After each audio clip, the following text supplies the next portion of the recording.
வணக்கம் நண்பர்களே, நீங்கள் பார்த்து கொண்டு இருப்பது உங்கள் கௌசிக் ரிவ்யூ. சரி வாங்க வீடியோக்குள்ள போய் என்ன நடக்க போகுது அப்படின்னு சொல்லிட்டு பாத்தீங்கன்னா, இனிமே தாங்க ஆரம்பமே. என்னடா சொல்ற அப்படின்னு சொல்லிட்டு பாத்தியா, மல்லிக்கு விஜய்க்கு இனிமே தாங்க காதல் ஆரம்பம். என்னடா சொல்ல வர அப்படின்னு சொல்லிட்டு பாத்தியா, மல்லி விஜய் மேல இருக்கிற பாசம், அன்பு, அக்கறை எல்லாமே இந்த இடத்துல அந்த சுடரை போட்டு அட்டி அட்டி அட்டி அட்டின்னு அடிக்கிற போது அப்படியே சும்மா பிரளயம் மாதிரி ஒரு பக்கம் எரி மேல வெடிச்சா எப்படி இருக்கு, அப்படியே பூம்னு சொல்லிட்டு அந்த மாதிரி வெடிக்குது ஒரு பக்கம். அதனால இவங்க ரெண்டு பேருக்குள்ள ஒரு பக்கம் ஃபயர் இன்னும் அதிகமாகுது. விஜய் இருந்து ஒரு பக்கம் மல்லியை அடிக்க போவாரான்னு சொல்லிட்டு பாத்தீங்கன்னா, கதிரேசன் வந்து மல்லியை பிடிச்சி அடிக்க வந்துடுறாரு. உடனே ஒரே அடி கதிரேசனை பிடிச்சி, இவன் என்னோட மனைவி, ஏன் பொண்டாட்டி, இவன் மேல கை வைக்கிறதுக்கு யாருக்கும் உரிமை இல்லை, எனக்கு மட்டும்தான் உரிமை இருக்கு. ஏன் பொண்டாட்டி என் முன்னாடி அடிப்பீங்க, நான் பார்த்தேன் முன்னாடி. நீ ஃபர்ஸ்ட் காதலிச்சு தாலி கட்டின பொண்டாட்டியோட அப்பனானா அப்படின்னு சொல்லிட்டு கதிரேசன் சொல்ல, அவ்வளோ சொட்ட மண்டை, இவன் பொண்ணே இல்ல, நான் எதுக்காக இவன் பொண்ணை ஏத்துறேன் சொல்லிட்டா அதை ஃபர்ஸ்ட் தெரியுமா அப்படின்னு சொல்லிட்டு பாத்தீங்கன்னா, இவன் பொண்ணு இல்லைன்ற விஷயம் எனக்கு வந்த புதுசுல தெரியும். ஆனா இதை நான் வெளியே சொல்லவும் முடியாது. வெளியே சொன்னா அடுத்த செகண்ட் நமக்குள்ள ஒரு பக்கம் பிரச்சனை வரும். அந்த பிரச்சனை உனக்கே நல்லா தெரியும். என் பொண்ணை என்கிட்ட பிரிக்கிறதுக்கு நீ எப்படியெல்லாம் சதி திட்டம் திட்டணும்னு. அதுக்காக தான் அந்த உண்மை யாருக்கும் தெரியக்கூடாதுன்னு இத்தனை நாளா மறைச்சேன். ஆனா மல்லி என் மேல என் உயிரா இருக்கா, வெண்பா அவன் மேல உயிரா இருக்கா. கோர்ட்டு கேஸ் எது போனாலும் மல்லியும் வெண்பாவும் ஒன்னா இருக்கிறதுனால எந்த ஒரு பிரச்சனையும் இல்லை எனக்கு. அதனால அவங்க பக்கம் தான் சாதகம் வரும். இவன் என்னதான் ஒரு பக்கம் பொண்ணு மாதிரி உருவத்துல மட்டும்தான், மற்றபடி குணத்துல எதுலயும் பொண்ணு மாதிரி இல்ல. உன் பொண்ணு எப்படியாப்பட்ட தங்கம் தெரியுமா, அந்த தங்கத்தை தூக்கி வச்சு தாங்கலாம். அந்த தங்கத்துக்கு மட்டும் மல்லி இப்ப பாத்துட்டு இருந்தாலனா மல்லிக்கு தான் ஃபர்ஸ்ட் சப்போர்ட் பண்ணிப்பா.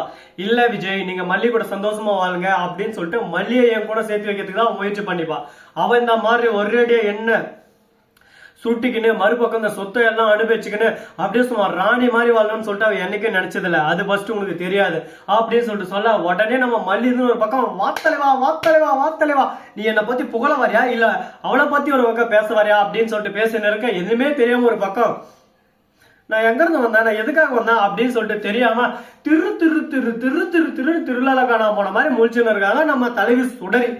ஐயோ சுடரி, என்னமா இதெல்லாம் உனக்குன்னு வந்தா பிரச்சனை, உனக்குன்னு வந்தா சோதனை, உன் வாழ்க்கையில கஷ்டம் வரலாம், வாழ்க்கையே கஷ்டமா இருக்கேம்மா, நீ என்னமா பண்ண போற அப்படின்னு சொல்லிட்டு நாம ஒரு பக்கம் பதட்டம் வருது, பயம் ஒரு பக்கம், அப்படியே எல்லாரும் நம்மள சேர்ந்து வந்து அப்படியே குத்துங்க நேரம் நல்ல நேரம், அந்த மாதிரி ஒரு பக்கம் பயமும் பதட்டம் நம்மள சேர்ந்து வந்து அடிக்க வருதுங்க. இது எல்லாமே நாம ஒரு பக்கம் பார்த்துதான் ஆகணும். வாழ்க்கைன்னா கண்டிப்பா பிரச்சனை வரும். பிரச்சனை வராம எந்த ஒரு வாழ்க்கையும் இருக்காதுங்க. அந்த பிரச்சனையை எப்படி சால்வ் பண்ண போறோம் அதை பொறுத்துதான் அந்த பிரச்சனை நம்மளை விட்டு போகுமா போவாதான்னு சொல்லிட்டு நமக்கே ஒரு பக்கம் தெரியும். அது போலதான் இந்த இடத்துல இவங்க பண்ற காமெடி எல்லாமே ஒரு பக்கம் போயிட்டு இருக்கு. ஆனா அதே சமயத்துல கரெக்டா நம்ம அன்னபூர்ணி இருக்காங்களா, அவங்க இருந்து ஒரு பக்கம் மல்லியும் வாழ்க்கை எப்படியோ ஒண்ணு காப்பாத்தினா சூப்பர், இது மாதிரி இருக்கணும், பொண்ணுன்னா இப்படிதான் இருக்கணும், இந்த இடத்துல வந்து அவன் எங்கெல்லாம் போயின்னு போறான் அப்படின்னு சொல்லிட்டு விட்டாம, என் புருஷன் அவன் எனக்காக நான் இறங்கி செய்வான், என் புருஷன் எனக்கு வேணும் அப்படின்னு சொல்லிட்டு நின்றா பாத்தியா, அந்த காரணம் தான் உங்கள்கிட்ட எனக்கு பிடிச்சிருக்கு அப்படின்னு சொல்லிட்டு அன்னபூர்ணி சொல்ல, வாமா வா, இவ்வளவு நேரம் எங்க போயிருந்த, நீ இல்லாத ஒண்ணுதான் இங்க பாக்கி. நிஷாவுக்கு ஒரு பக்கம் அப்படியே எரியுது உள்ளுக்குள்ள, டே அக்கா எங்கடா, அப்ப அக்கா இல்லையாடா அப்படின்னு சொல்லிட்டு கேட்க, இவங்க எல்லாம் சரி பண்றாங்க. நிஷா, நான் தான் உன் அக்கா, என்னை மறந்துட்டியா, நான் தான் உன் அக்கா, எனக்கு பழசான இப்போதான் கொஞ்சம் கொஞ்சமா ஞாபகம் வருது, நம்ம அங்க அப்படி பண்ணல, நம்ம இங்க இப்படி பண்ணல, இது பண்ணோம் அது இது பண்ணோம். டைரி 2-3 நாளைக்கு முன்னாடி காணாம போச்சு, நான் இப்பதான் யோசிச்சேன். நீ இந்த மாதிரி பண்ணுவோம் தெரியும், டைரி காணாம வந்து உங்க ரூம்ல இருக்கிறதையும் நான் பாத்துட்டேன். ஆனா இவ்வளோ சீக்கிரம் இவ்வளோ டக்குன்னு நீ இப்படி பர்ஃபார்மன்ஸ் பண்ணுவேன்னு நான் நினைக்கவே இல்லையே தாயி அப்படின்ற மாதிரி ஒரு பக்கம் பர்ஃபார்மன்ஸ் பண்ணிருக்காங்க. என்னடா இது, எந்த பக்கம் போய் எப்படி எல்லாம் வந்தாலும் நம்ம ஒரு பக்கம் வெற்றியை பிடிச்சிடலாம்னு சொல்லிட்டு பார்த்தா நம்மள வெற்றியே அடிவிட மாட்டாங்களோ போல இருக்குது. நம்மள அடிச்சு இப்படியே ஓரம் தள்ளிட்டா லாஸ்ட்ல நம்ம என்னதான் பண்றது, என்ன வீதிடா விதிய சொல்ல ஒரு வழி இல்லடா அப்படின்னு சொல்லிட்டு நம்ம சுடரி ஒரு பக்கம் அழுந்துட்டு இருக்காங்க. என்னமா சுடரி, மற்றவங்க வாழ்க்கை நாசமா போனாலும் பிரச்சனை இல்லை, உன் வாழ்க்கை நல்லா இருக்கணும்னு நினைக்கிறேன். உன்ன மாதிரி ஒரு கேட்ட கேரக்டருக்கு இப்படிதான் நடக்கணும் ஃபைனல் டச். ஏன்னா நீ வந்து மல்லியோட வாழ்க்கை நாசமான போட்டு குட்டிச்சாரா போட்ட, மல்லி எந்த கதையை போனா நமக்கு என்ன அப்படின்னு சொல்லிட்டு நீ திங்க் பண்றல, அதே மாதிரி மல்லி திங்க் பண்ணி இருந்தா உன் வாழ்க்கை என்ன ஆயிருக்கும் யோசிச்சியா.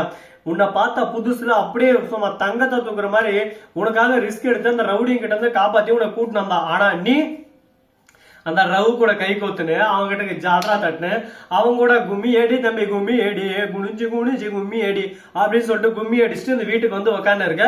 உனக்கு இவ்வளவு லந்து, இவ்வளவு பேச்சு, இவ்வளவு வீச்சு, மாவளை பொழந்து கட்டுருவோம் பாத்துக்க. இதுக்கப்புறம் தேவையில்லாம எதனா பேச்சு வச்சுக்கினா பாத்துக்க அப்படின்னு சொல்லிட்டு அந்த இடத்துல அப்படியே சும்மா நம்ம அன்னபூர்ணி ஒரு டைலாக் உடனே என்ன பேசுறதுன்னு சொல்லிட்டு தெரியாம சுடரி ஒரு பக்கம் எல்லாம் கண்டுபிடிச்சிட்டீங்களா, சரி விடு நான் என் பாட்டு போறேன். அப்படியுமா விட்டுற முடியும்? அவனை விட்டுற முடியாது, அவ்வளவு சுலபமெல்லாம் அவனை விட்டுற முடியாது.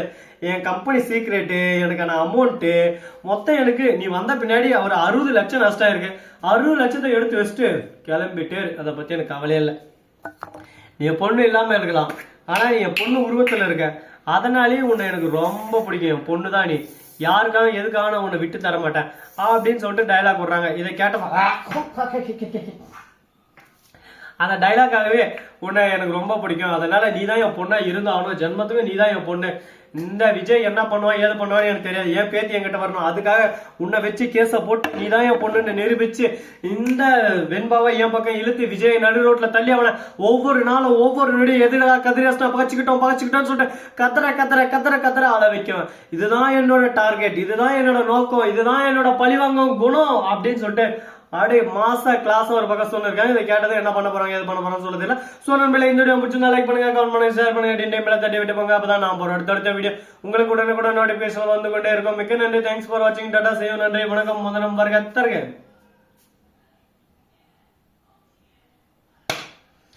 ஒரு கை தட்டினால் ஓசை